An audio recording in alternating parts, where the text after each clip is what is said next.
Pelo sinal da Santa Cruz, livrai-nos Deus nosso Senhor dos nossos inimigos.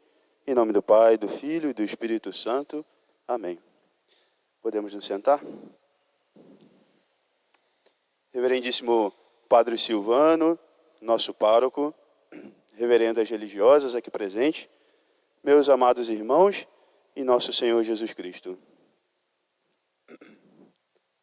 Depois de termos contemplado e vivido também pela liturgia todo o mistério da redenção, desde a criação do homem, da queda dos nossos primeiros pais, da promessa do nosso Salvador e Redentor, a expectativa de sua chegada no advento, depois a sua verdadeira chegada no meio de nós, no grande mistério do Natal, depois de termos contemplado a vida de Cristo, nos preparando para o mistério da redenção na Quaresma, depois de termos vivido com Ele sua paixão, morte e ressurreição, depois de termos visto que Ele subisse ao céu, depois de que Ele e o Pai nos mandassem o Divino Espírito Santo, o mistério que contemplamos no último domingo e viemos contemplando durante toda essa semana, hoje nos preparamos para entrar naquilo que se chama o tempo comum, o tempo depois de Pentecostes, o tempo da igreja. E por isso, a Sagrada Liturgia quer começar a ensinar-nos do começo, o principal e mais elementar mistério da nossa fé: unidade e trindade divina. Como diz o primeiro catecismo da doutrina cristã, nós já aprendemos.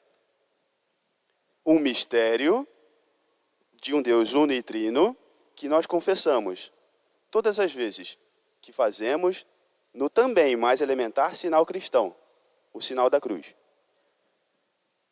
Todas as vezes que nós fazemos o sinal da cruz, e é claro, o mesmo catecismo vai dizer para nós, devemos fazê-lo de manhã ao acordar, de noite antes de dormir, no princípio e no fim de qualquer trabalho, antes e depois das refeições, em todas as nossas tarefas.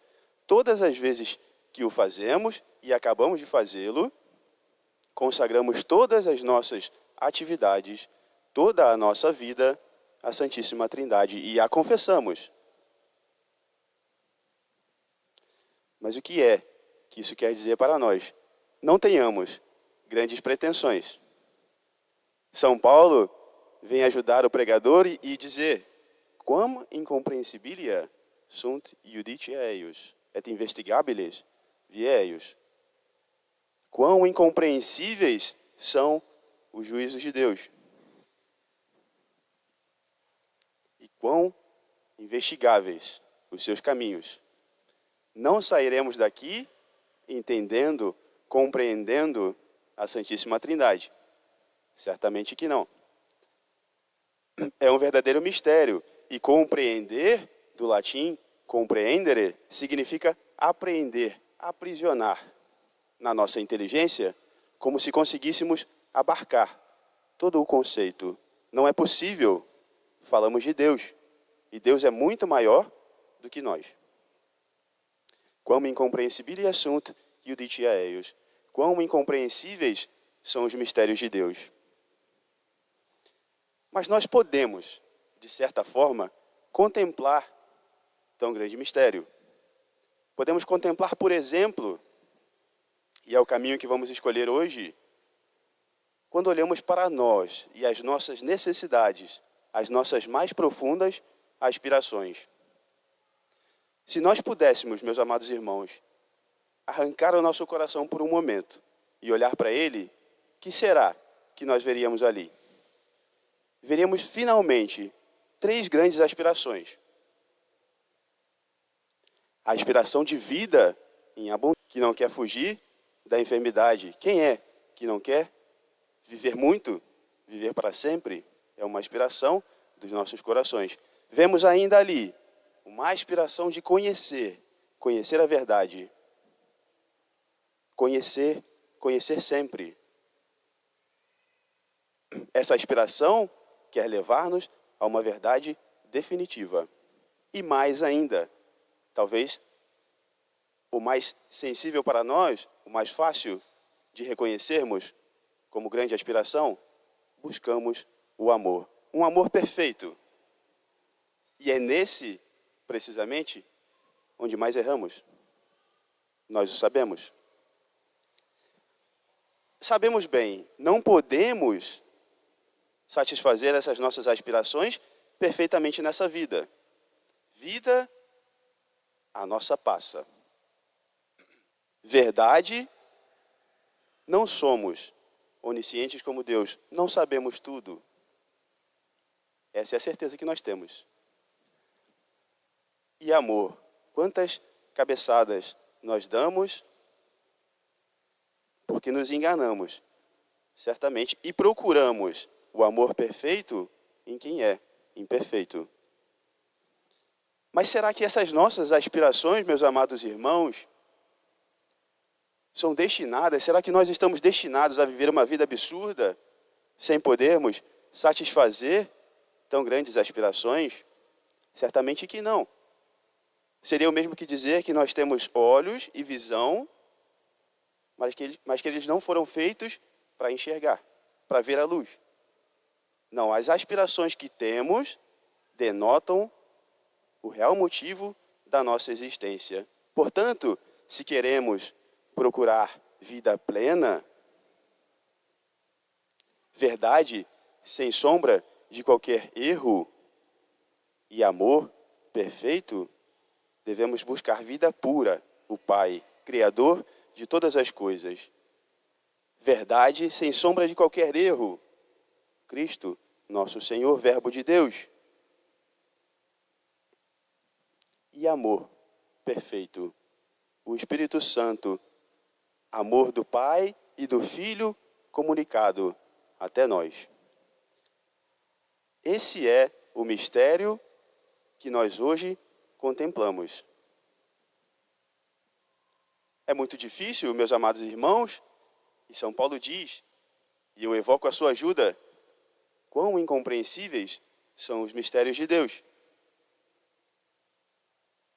Um grande bispo americano, morto, falecido nos anos 70, então muito próximo de nós, o venerável Fulton Sheen, certa vez, quando dava uma catequese sobre precisamente esse mesmo grande mistério, e ele, um homem de grande capacidade intelectual e didática também, ensinava como ninguém, conta que uma senhorinha que assistia àquele catecismo, certamente querendo agradá-lo, elogiá-lo por sua eloquência, levantou a mão para dizer para ele: reverendo, no começo da catequese o senhor disse que se tratava de um mistério.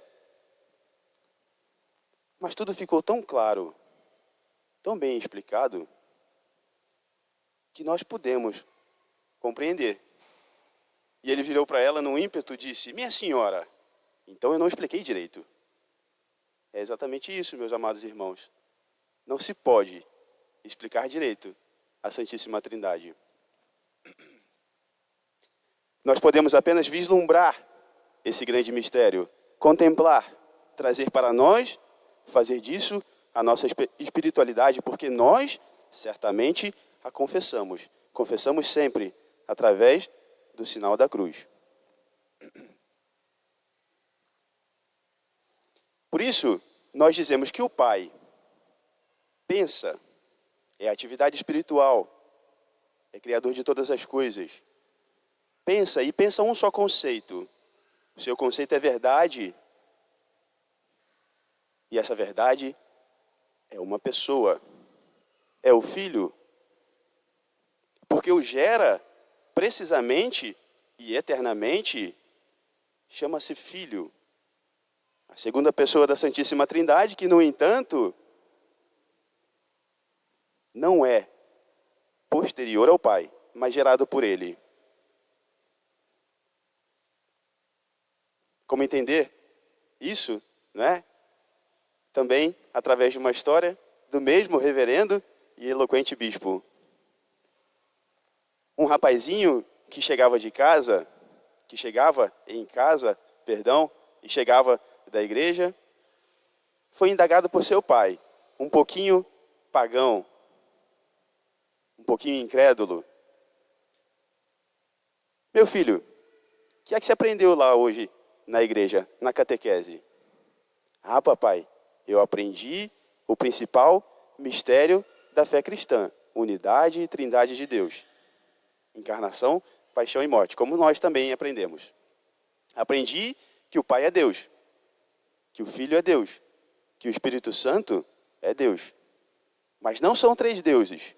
Um só Deus em três pessoas realmente distintas e eternas.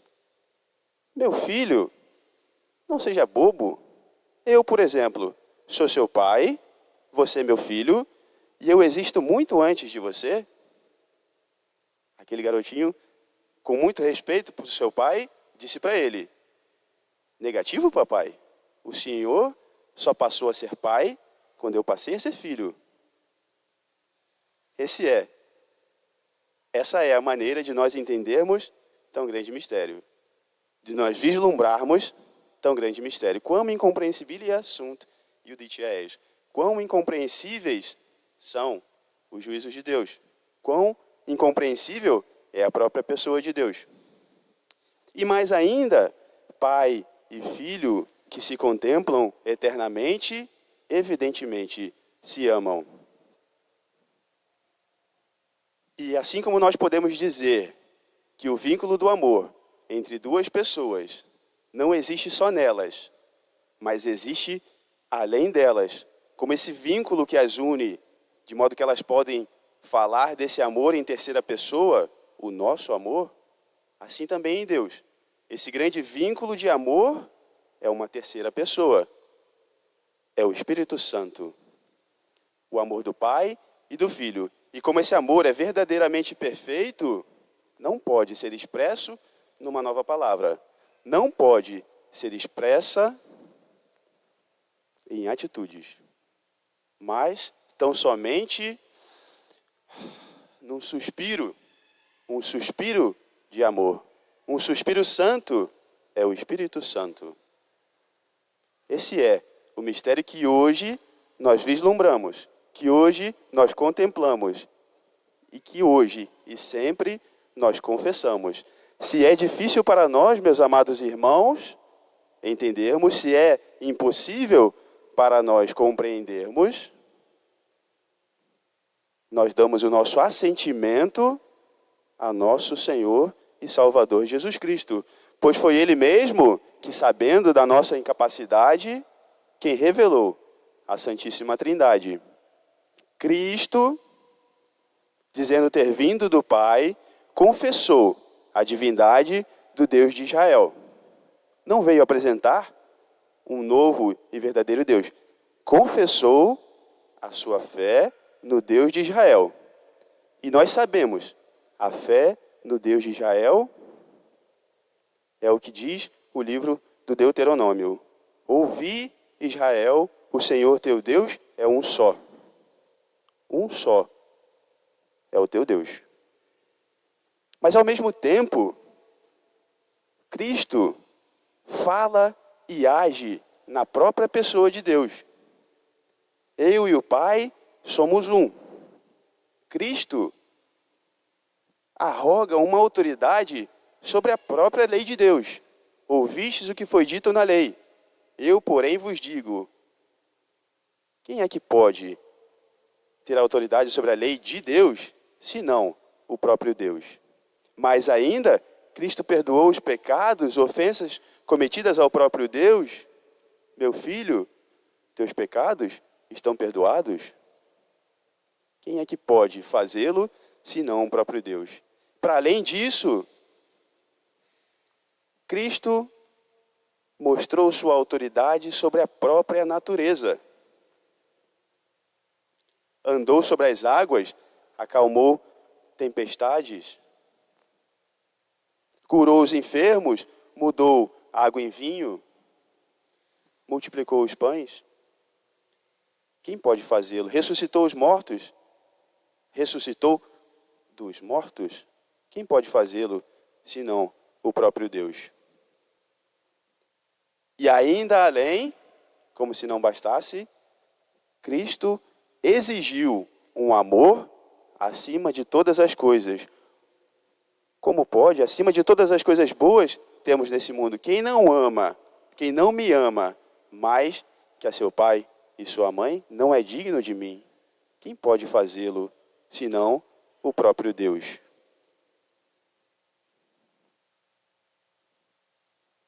Cristo então confessou sua fé no Deus uno de Israel, disse ser ele mesmo o próprio Deus e ainda prometeu aos seus apóstolos: eu e o Pai, que somos um, vos enviaremos o Espírito Santo. Mistério que nós acabamos de contemplar também. Então o Espírito Santo é um com o Pai e o Filho. Quam incomprehensibile assunt iudicia eius, et investigabilis vieius. Quão incompreensíveis são os mistérios de Deus, investigáveis os seus caminhos. Quão incompreensível é o próprio Deus, mas é Jesus quem o mostra para nós. E é por isso nós damos a Ele o nosso assentimento. E é por isso que nós confessamos constantemente, no mais elementar dos sinais cristãos, a nossa crença no Deus unitrino. Por isso que nós dizemos sempre, para cada atividade que fazemos, em nome do Pai, do Filho e do Espírito Santo. O que quer dizer tudo isso para nós? Como colocar tal mistério em prática? O que fazer ao sair da igreja, se nem entendendo a Santíssima Trindade eu vou? Façamos o propósito, meus amados irmãos, de compreender o santo sinal da cruz. Um sinal onde nós confessamos que Deus enviou seu Filho até o abismo mais profundo do escondimento, do rebaixamento, para que todo aquele que nele crê tenha a vida eterna. É um Deus que envia ao profundo abismo da condição humana para sofrer as dores humanas e assim, no Espírito Santo, reunir todo o povo de Deus na santidade da vida eterna. Esse é o grande mistério que nós hoje contemplamos e vislumbramos, porque não podemos, certamente, compreender. Quam incomprehensibilia sunt iudicia eius. Quão incompreensíveis são os mistérios de Deus. Um Deus em três pessoas, realmente distintos. Peçamos à Santíssima Virgem Maria, sacrário da Santíssima Trindade, que ela, como pediu ao anjo, que enviasse as crianças, que ensinasse as crianças, aquela oração que as preparava para receber a Santíssima Eucaristia, peçamos a ela que venha nos ensinar também hoje, ela mesma, essa santa oração que nos prepara para recebermos a Eucaristia no mistério que se aproxima de nós. Grande mistério do amor de Deus que se faz presente num pedaço de pão. Corpus Christi está logo aí. Santíssima Trindade, Pai, Filho e Espírito Santo, adoro-vos profundamente e ofereço-vos o preciosíssimo corpo e sangue de nosso Senhor Jesus Cristo em reparação dos ultrajes, sacrilégios e indiferenças com que Ele mesmo é ofendido, e pelos méritos infinitos do seu Santíssimo Coração e do Coração Imaculado de Maria, peço-vos a conversão dos pobres pecadores. Peço-vos a minha conversão, a nossa conversão. Louvado seja nosso Senhor Jesus Cristo. Para sempre seja louvado. Em nome do Pai, do Filho e do Espírito Santo.